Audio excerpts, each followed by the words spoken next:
بسم اللہ الرحمن الرحیم۔ السلام علیکم۔ حضرت علی رضی اللہ تعالیٰ عنہ ارشاد فرماتے ہیں، گناہوں کی 3 تاثیر پکی ہیں، اللہ پاک رزق کو تنگ کر دیتے ہیں۔ آپ نے دیکھا ہوگا بڑے بڑے مالدار لوگ بھی، فیکٹریوں کے مالک بھی اگر گناہوں کی لائن میں لگ جائیں، اگر اللہ کو ناراض کرنے میں لگ جائیں، ان پر بھی اللہ پاک رزق کی تنگی کر دیتے ہیں۔ اللہ پاک بندے کو مال و دولت دے کر بھی ٹائٹ کر دیتے ہیں، اور کبھی کبھی رزق کے حصول میں اللہ پاک مشکل پیدا کر دیتے ہیں۔ ایک شخص عشاء کی نماز کے بعد حضرت علی رضی اللہ تعالیٰ عنہ کے پاس آیا اور آ کر کہنے لگا، اے علی، حضرت علی رضی اللہ تعالیٰ عنہ، میں بہت مالدار تھا، پھر اچانک پیسہ گھر سے جانے لگ پڑا، میرا کاروبار بند ہونے کے قریب آ گیا، مجھے سمجھ نہیں آ رہی میں کیا کروں، اب جس کام میں بھی ہاتھ ڈالتا ہوں وہ ختم ہو جاتا ہے۔ یہ شخص اپنے شکوے سنا رہا تھا تو حضرت علی رضی اللہ تعالیٰ عنہ اس کی کمزوری سمجھ گئے اور فرمایا، اے شخص، تو اپنے گناہوں کو چھوڑ دے، تو گناہوں کو چھوڑ دے گا تو تیرے گھر میں رزق آنا شروع ہو جائے گا، تیرے رکے ہوئے کام پورے ہونا شروع ہو جائیں گے۔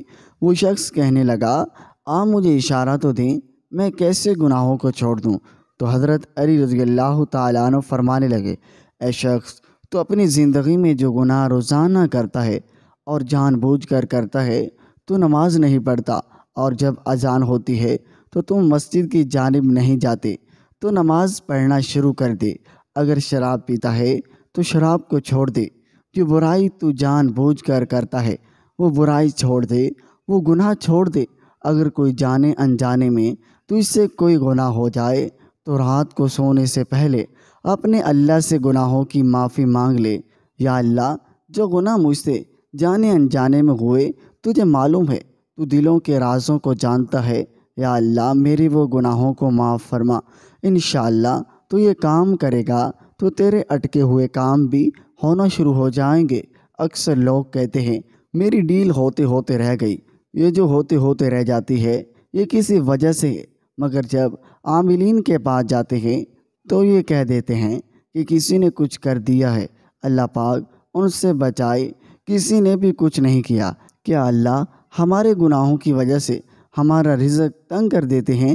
لگتا ہے کسی نے کاروبار بند کر دیا ہے، کیونکہ کسی کو جھوٹا خدا کیوں مانتے ہیں؟ کاروبار اللہ نے چلانا ہے اور اللہ نے ہی روکنا ہے۔ اللہ پاک دینا چاہیں تو ساری مخلوق اکٹھی ہو جائے تو روک نہیں سکتی، اللہ نہ دینا چاہیں تو ساری مخلوق اکٹھی ہو جائے تو کچھ نہیں دے سکتی۔ ہم سچی توبہ کر کے دیکھیں، راستے کھلتے ہیں کہ نہیں۔ جھوٹے عاملین کی یہ نشانی ہے، یہ بتا دیتے ہیں کہ کسی نے کچھ کیا ہے لیکن حل نہیں کر سکتے، لیکن اس کا حل ایک ہی ہے۔ حل یہ ہے کہ تنہائی میں وضو کر کے 2 نوافل رکعت پڑھ لیں، اپنے اللہ سے صلح کر لیں، میرے اللہ، آج تک جتنے بھی گناہ کیے میں سب سے توبہ کرتا ہوں، میں آج کے بعد نافرمانی نہیں کروں گا۔ آپ اللہ سے صلح کر لیں گے تو اللہ آپ کے لیے بند دروازے کھولنے لگ پڑیں گے۔ اس عمل کو دوسرے بھائیوں تک صدقہ جاریہ کی نیت سے شیئر کریے۔